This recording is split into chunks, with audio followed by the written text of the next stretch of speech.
AI could shrink government into code. Everyone's obsessing over AI replacing jobs. That's not the real story. I've spent my career inside large organizations. The view from here is different. What if you could take the entire machinery of government, the bureaucracy, the administration, the massive expense, and compress it into code? Not reform it, not digitize it. Actually collapse the cost structure by 10 to 100 times. We're not talking about making government more efficient. We're talking about rewriting what institutions cost to run. That changes everything about how societies scale. So let's make this concrete. What actually happens when government services become as cheap as a smartphone app? Right now, you think of bureaucracy as a physical place. You drive there, you wait in line, you hope the person behind the counter doesn't ask you to come back with a form you didn't know existed. That entire experience has a cost structure. Buildings, salaries, pensions, overhead. Now imagine that same transaction delivered digitally, instantly, for nearly nothing. To understand how radically that changes the math, we need to look back at a previous revolution. What happened when factories got electricity? Think about the transition we already lived through with smartphones. Not a hardware upgrade, a total flattening of modern life. Before smartphones, if a young person in a rural village wanted to participate in modern commerce, they needed immense physical infrastructure. Travel to a city, find a bank branch, show paper documents, get permission from a human gatekeeper. The world was defined by friction. Then dozens of manufacturers started churning out incredibly cheap devices. Suddenly, that same young person had a bank branch, a global library, and the entire marketplace in their pocket. The infrastructure didn't get better, it got irrelevant. That's the pattern we're about to see again, but this time with institutions themselves. When technology gets cheap enough to spread everywhere, it stops being a product. It becomes a substrate, the ground everyone walks on. The smartphone didn't erase inequality, but it absolutely broke the monopoly on distribution and information that used to belong exclusively to large institutions. A kid in a rural village suddenly had what banks and publishers used to gatekeep, not because anyone was generous, because the economics collapsed. Hold that concept, because the same thing is about to happen to the institutions themselves, the ones that used to control access to everything else. Here's what weak institutions actually do. They make life arbitrary. I've worked in nuclear and aviation, industries where getting it wrong isn't an option. When a benefit doesn't reach the right person, when a business license requires 6 months and 3 separate bribes, when the same rule gets applied differently every time, economic growth doesn't just slow down, it stops. But the deeper damage is to human dignity. People lose control over their own lives when they can't predict how the systems governing them will actually behave. Arbitrariness is where hope dies. Why struggling nations can't just fix themselves. So you might be wondering, why don't struggling nations just build better institutions? Because they're already broke. Governments get trapped in what economists call the big stock. It's like a scale heavily weighed down on one side, just paying salaries, leaving absolutely nothing in the bucket to deliver actual services. In low-income countries, the government wage bill can eat up nearly 50% of all revenue. Just paying the administrators leaves nothing for services, maintenance, or infrastructure. The traditional path to building a capable state is slow and breathtakingly expensive. It's a tragic irony, really. We know exactly what good governance looks like. Most places simply cannot afford the headcount required to pull it off. Until now. Here's the shift that changes everything. AI can now do the core informational work of government.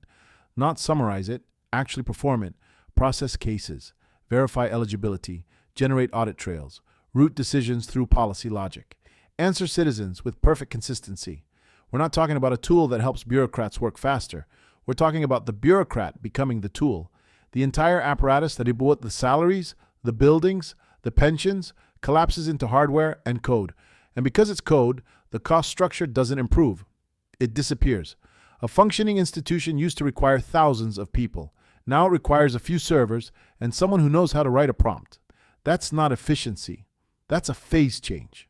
Let me show you the economics. Processing a single benefit application used to cost between $5 and $50. A trained clerk, office space, paper, infrastructure, all of it. The marginal cost via AI, less than 1 penny. Think about what that unlocks. When you collapse the cost of delivering a service by 99%, you're not improving capacity. You're generating it out of thin air. The application gets processed. The data gets validated. The audit trail gets generated. Same outcome.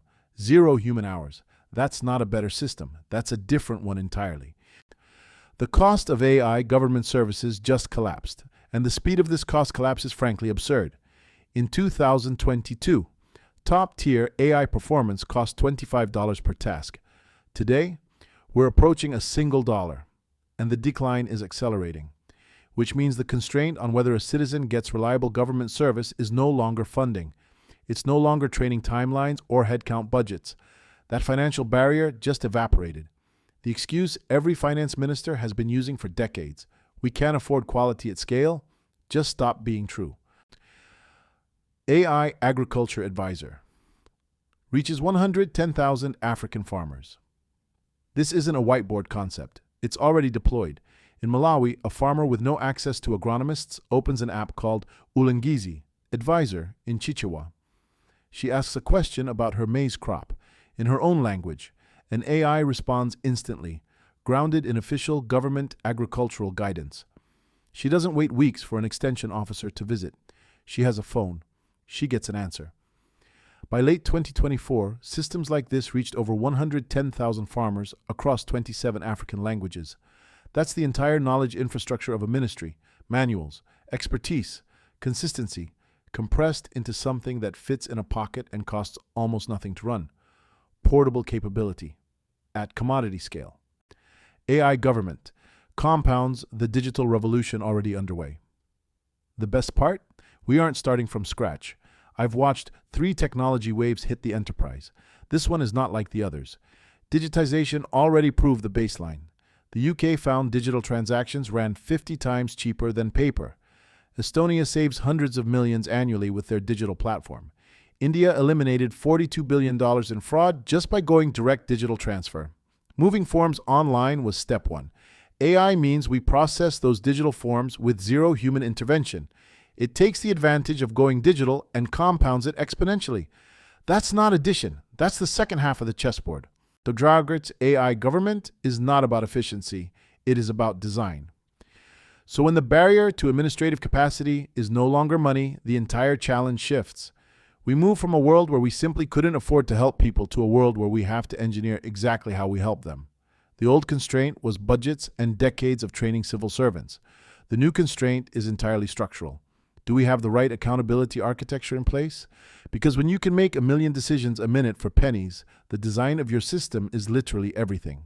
Perhaps what happens when AI government goes wrong? But we need to stop for a second and ask the uncomfortable question, what happens when this breaks? I've built security systems for high visibility, attack-prone environments. That changes how you see risk. Removing the human element from institutions carries massive risk. Efficiency without empathy is how you build a nightmare at scale. Speed without accuracy just means you deliver the wrong answer faster. When you deploy autonomous systems to govern actual human lives, the stakes aren't theoretical, they're absolute. What happens when AI government goes wrong? We already have proof of what happens when you remove human judgment at scale. I've built security systems for environments that are under constant attack. That changes how you see risk. Australia deployed a system called RoboDebt. It automatically generated nearly 800,000 false debt notices. Multiple suicides followed. The Netherlands built a fraud detection system that wrongly accused 35,000 families. Institutional racism automated so efficiently it collapsed the government. Michigan ran an automated system with a 93% error rate. 93%.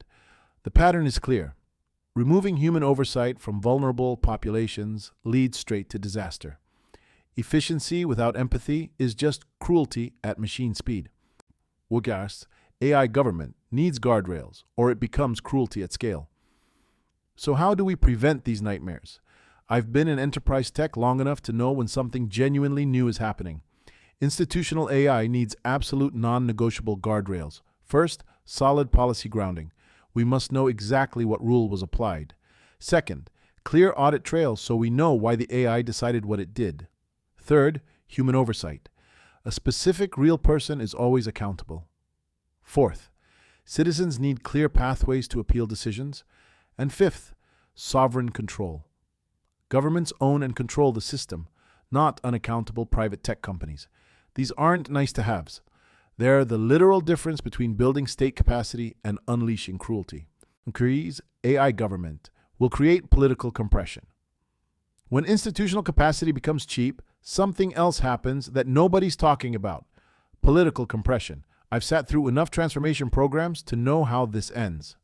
Once people see an AI flawlessly process a complex application in 6 minutes, they will absolutely refuse to tolerate a government that takes 6 months to do the same task. In wealthy countries, citizens will demand instant, frictionless services.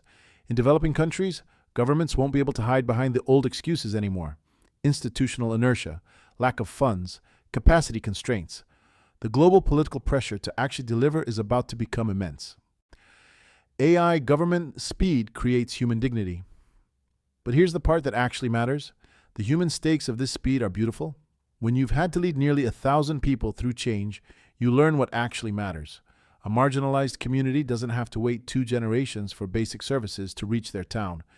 An ambitious founder registers their business instantly. No begging bureaucrats, no bribes under the table. A mother in need receives her benefits consistently, reliably, every single time.